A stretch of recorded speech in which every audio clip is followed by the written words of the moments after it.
Víťazstvo sa nerodilo ľahko, dostali sme rýchly gól a z toho sme sa potom podľa mňa rýchlo otriasli a bol to vyrovnaný zápas a taký bojové stredné pásmo a potom sme sa vrátili do zápasu dobrými gólmi.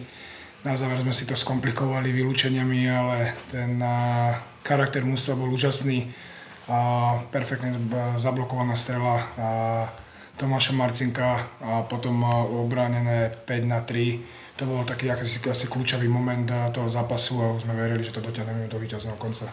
Ja súhlasím s kolegom, bol to bojovný zápas.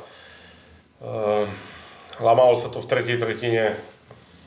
Bola veľká škoda, že sme nevyužili tú presilovku 5-3. Ja si myslím, že tam sa to celé zlomilo. Potom sme dostali v našej presilovke gól na 2-1. Si myslím, že aj keď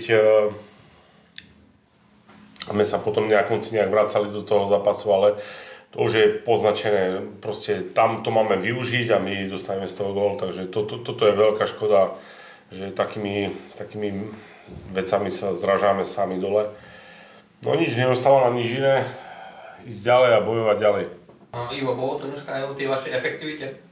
S jedným gólom sa asi nevyhrá na takýmto superom. No tak jasne.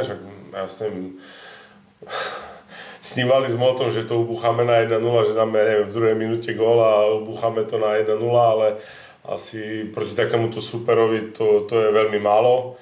Ale tých príležitostí tam bolo, no bohužiaľ, my dneska sme tých gólov viacej nedali, takže super, zaslúžene výhra.